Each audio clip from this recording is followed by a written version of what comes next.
Bonjour à tous, je suis très heureux d'ouvrir cette conférence débat consacrée au projet de tunnel entre les îles anglo-normandes et la France. S'agit-il d'un projet utopie? S'agit-il d'un projet toujours à quai? L'occasion d'en débattre ensemble et de nous porter tout particulièrement sur les enjeux d'innovation qui entourent un tel projet. Innovation transmanche, on va le revenir ensemble. Vous savez que les médias anglo-normands se passionnent pour un tel projet et que récemment, dans les colonnes de plusieurs journaux des îles de Jersey et de Guernesey, ce projet est réapparu à la surface. Il a tout un historique que nous allons resituer ensemble pour pleinement saisir le débat. Mais tout d'abord, je vous propose de resituer une actualité. C'est celle du 9 avril 2022 où, en ces termes que vous voyez ici, le Jersey Evening Post a dévoilé dans ses colonnes l'intérêt porté renouvelé à de nouveaux échanges transmanche. À travers ce titre qui marquera à jamais les esprits, des groupes prêts à investir, c'est le terme qui a été choisi, dans un tunnel vers la France. Aussitôt, les confrères du Guernsey Press ont également fait circuler sur Internet et dans leurs colonnes un article allant dans le même sens. Donc, vous avez ici le titre en anglais « Guernsey, Jersey, France Tunnel Idea has interest », ce qui soulève effectivement l'intérêt manifesté autour de ce projet futuriste. S'agit-il d'un intérêt purement intellectuel? S'agit-il d'un intérêt financier, un intérêt structurant, un intérêt qui pourrait porter de nouveaux investissements entre la France et les îles anglo-normandes? Cet article présente tout un développement et je vous résume en quelques lignes ce qu'il en ressort. Guernsey News Development Agency should investigate a tunnel link to Jersey and France, and potential investors are interested in backing the project. Ce qui est intéressant dans cet article, c'est qu'effectivement, il y a à la fois une compréhension de cet enjeu par des acteurs insulaires, anglo-normands, des structures parapubliques engagées dans le développement de l'île, et puis un retour d'ascenseur, en tous les cas, qui est signalé à travers des investisseurs du secteur privé qui expriment un intérêt dans ce type de projet. Alors, s'agit-il d'une utopie ou ce projet peut-il effectivement prendre forme et devenir réalité? C'est l'occasion ensemble de revenir sur une grande histoire qui a marqué les transports transmanche. Eh bien, c'est tout d'abord la saga que vous connaissez d'Eurotunnel. Et en particulier, Getlink, Eurotunnel, a eu pendant longtemps une lettre adressée à ses actionnaires qui s'appelait « La voie de l'avenir ». Alors, il n'est pas nécessaire d'être actionnaire pour être destinataire et pouvoir lire cette lettre. Il est possible à chacun de se connecter sur Internet et de pouvoir souscrire cette voie de l'avenir. En tous les cas, ces correspondances sont à la fois extrêmement intéressantes pour retrouver une histoire du tunnel sous la Manche et retrouver et marcher sur les traces de cette épopée qui a marqué l'histoire des transports et peut-être inspirer une nouvelle relation qui pourrait se développer entre la France et les îles anglo-normandes. Je vous propose d'abord de revenir sur l'histoire d'un tunnel inédit sous la Manche, celui qui relie Calais et Douvres, Dover, au sud de l'Angleterre, avec cette première jonction sous-marine entre la France et le Royaume-Uni lancée en 1990.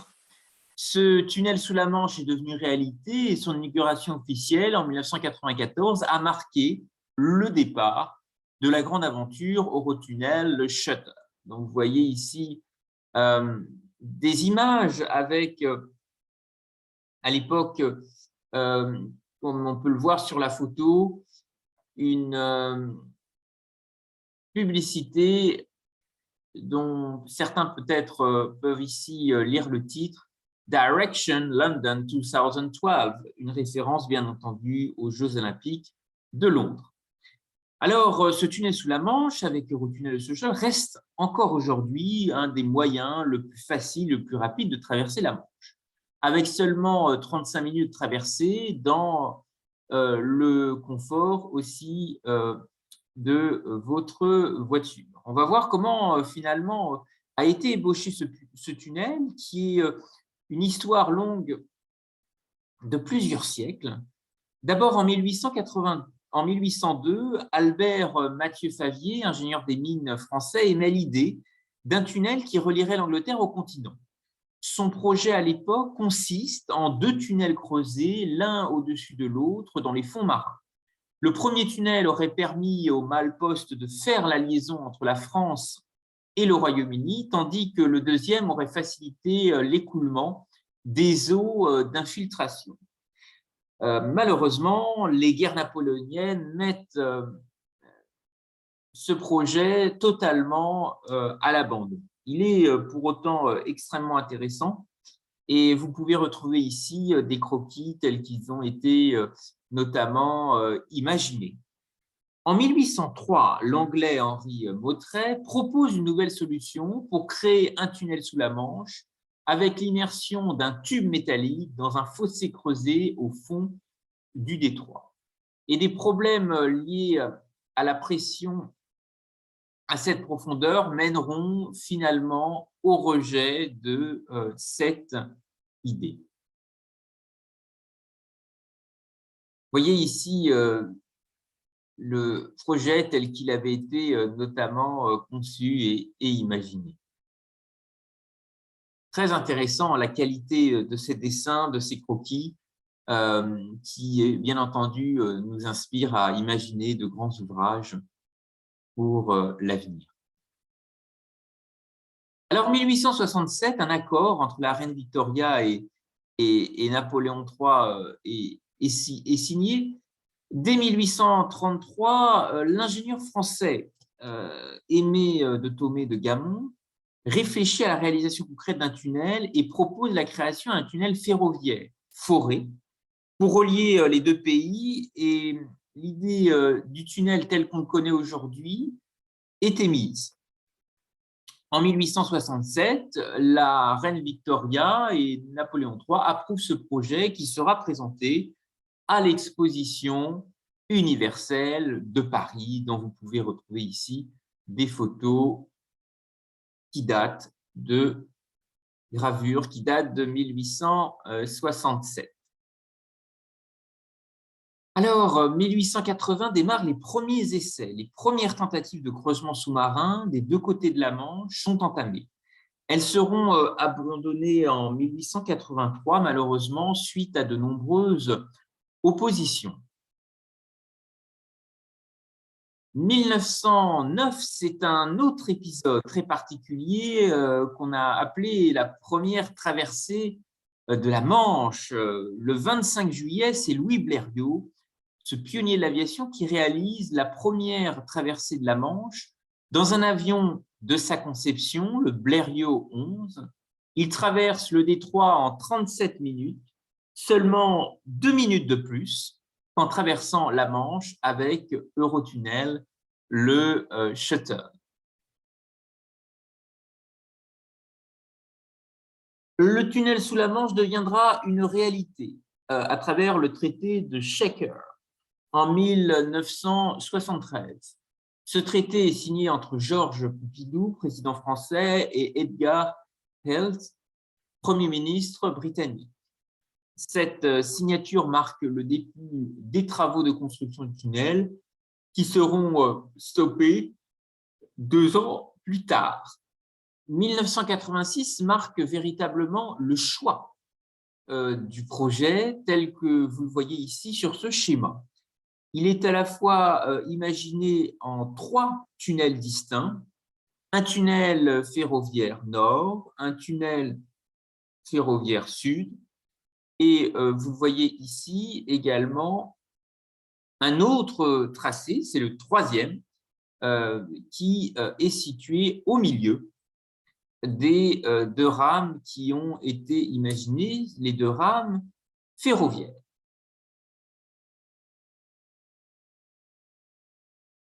« 1990, c'est la jonction historique du tunnel. Elle a lieu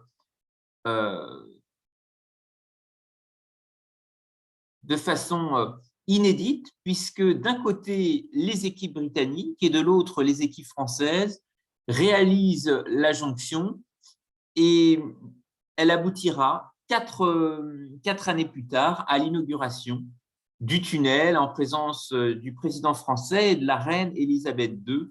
C'est le début de l'aventure Eurotunnel, le Shuttle. Plusieurs années plus tard est ouvert, en 1997, une réserve naturelle. Cette réserve a été gagnée sur la mer, au pied des falaises de Douvres, grâce aux millions de tonnes de craie bleue extraites lors du forage du tunnel. Il y a d'ailleurs à ce titre plus de 100 000 visiteurs chaque année qui viennent admirer les quelques 200 espèces de plantes, 30 espèces de papillons et 220 espèces d'oiseaux présentes sur le site.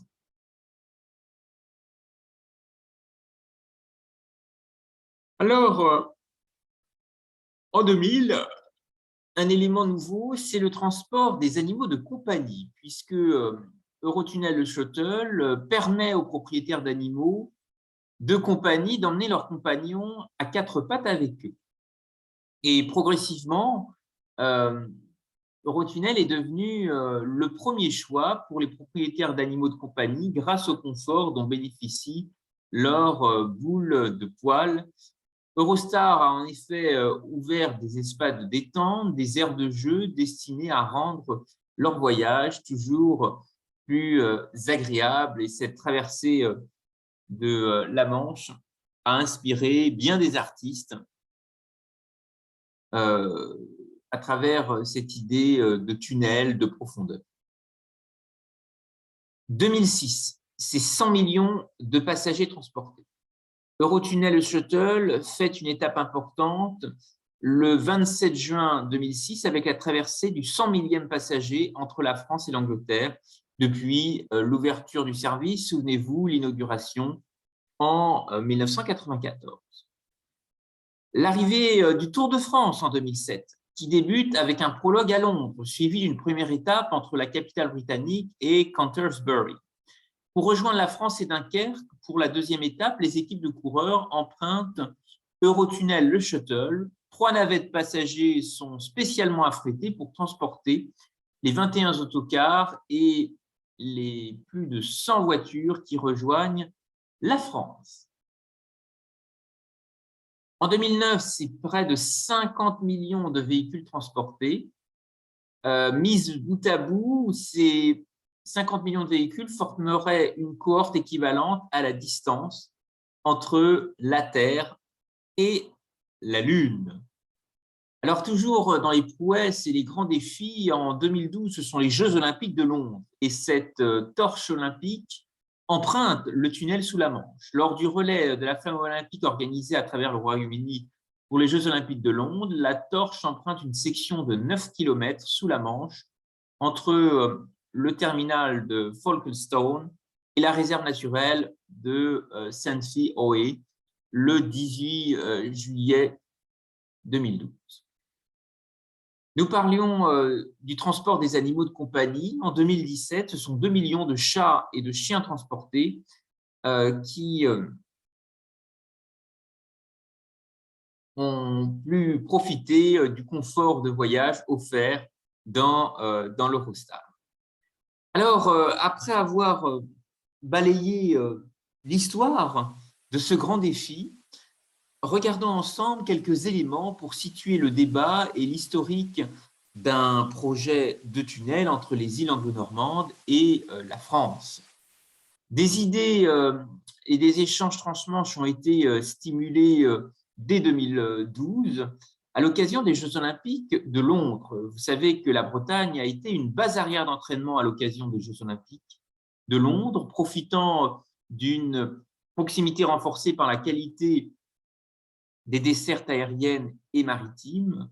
Dinard, Saint-Malo et d'autres villes de l'Axe-Manche avaient valorisé leurs capacités hôtelières ainsi que leurs équipements sportifs auprès de 204 comités nationaux olympiques et des fédérations nationales olympiques. Alors, des synergies régionales, des synergies transmanche ont été aussi portées par un certain nombre d'organisations. Et à ce titre, je voudrais vous parler d'une association atypique qui s'appelle Opal Link, qui entend inspirer un nouvel élan dans le développement des échanges transmanche, et notamment son président, Tadej Segar, était intervenu dans le cadre de la commission Cavaden de l'Association des cadres bretons, Cavaden qui veut dire découverte en breton, et cette association Opal Link offre des idées innovantes et œuvre depuis de nombreuses années en faveur de nouvelles dynamiques collaboratives et notamment d'un métro, un métro transmanche. Alors, quelle forme pourrait prendre cette nouvelle mobilité transfrontalière? Il s'agit essentiellement de créer une catégorie de travailleurs transfrontaliers entre la France et l'Angleterre, plus précisément entre le Kent, qui manque de main-d'œuvre, et le Nord-Pas-de-Calais, aujourd'hui les Hauts-de-France, qui se débat avec un taux de chômage très élevé, atteignant des pics supérieurs à 15% à Boulogne-sur-Mer et à Calais. Ces travailleurs transfrontaliers présenteraient la particularité de traverser une frontière le matin pour aller travailler et le soir pour rentrer chez eux. L'Allemagne, la Suisse, la Belgique, par exemple, accueillent journellement un flot de travailleurs français. Entre le Kent et la côte d'Opale, séparés par quelques kilomètres d'eau salée, aucun phénomène de ce type. Et le moyen est cependant à portée de main avec le tunnel sous la Manche. Ce tunnel, et non pas l'Eurostar qui est malheureusement hors de prix pour jouer les navettes entre Calais et Ashford. Mais voilà l'astuce. Le tunnel n'est occupé qu'à 52% de ses capacités, une marge suffisante pour ajouter quelques trains régionaux afin de transporter des travailleurs transfrontaliers à prix modique et en 30 minutes. Par ailleurs, les résidents se réjouiraient de pouvoir se rendre en France aussi simplement qu'ils se rendent à Londres, et cette navette multiplierait les échanges et dynamiserait le commerce local des deux côtés de la Manche. Alors, la Bretagne, la Normandie partagent avec les Flandres de forts enjeux de mobilité des désenclavements, liés bien entendu au passé maritime et commerçant qui a nourri ces différents territoires. Aujourd'hui, dans le contexte des îles anglo-normandes, des investisseurs se montrent enthousiastes à l'idée de soutenir un projet de construction d'un tunnel entre Guernesey, Jersey et la France. Aussi, les décideurs politiques doivent commencer à prendre l'idée sérieusement, selon un homme d'affaires de Guernesey.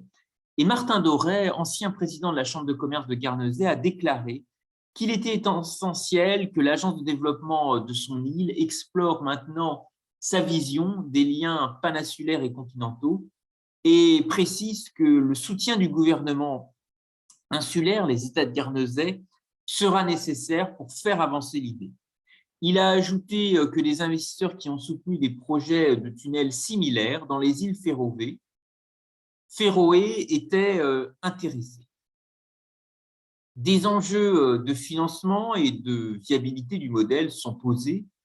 Bien entendu, des investisseurs qui s'engageraient voudraient voir l'utilisation du trafic pour le tunnel modélisé et le gouvernement prêt à assurer les flux de trafic prévus avant de pouvoir s'engager dans le financement. Martin Doré a aussi ajouté que les prix liés à l'inflation rendent l'idée réalisable à condition que les taux d'intérêt restent justement inférieurs à cette inflation. Alors, est-ce que ce projet pourrait être justement la voie de l'avenir? Vous vous souvenez, c'est le titre de cette lettre qui était adressée aux actionnaires d'Eurotunnel.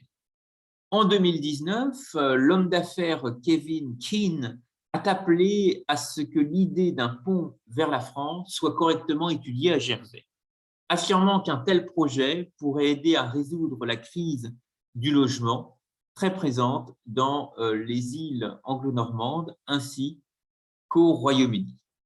Alors, pour réfléchir à bien ce projet, je vous propose un détour par l'exposition universelle de Dubaï, où j'ai eu la chance de retrouver une œuvre exceptionnelle développée dans l'un des pavillons. C'est l'œuvre Forward, qui représente un tunnel numérique dont la forme, le motif et la direction changent à l'infini. Et pour ce faire, un logiciel calcule des probabilités chaque seconde de ce qui donne lieu en réalité à des itérations audiovisuelles aléatoires qui ne sont jamais les mêmes. Et ce tunnel est une référence à l'avenir, si instable et si fragile que le simple fait d'y penser peut en changer le cours. Voici l'œuvre Forward que vous pouvez retrouver sur les réseaux sociaux et qui a impressionné les visiteurs de l'exposition universelle de Dubaï. Je voudrais vous remercier à tous pour votre attention, en débattre maintenant avec vous tous, ouvrir les échanges avec des participants manchois, normands, bretons, malouins, rennais, costarmoricains, participants ouverts à ce débat transmanche. Il y a vraisemblablement un intérêt remarquable et je vous propose maintenant d'écouter vos différentes réactions. Mon adresse courriel apparaît ici si vous souhaitez recevoir également les planches de cette conférence. Merci à vous.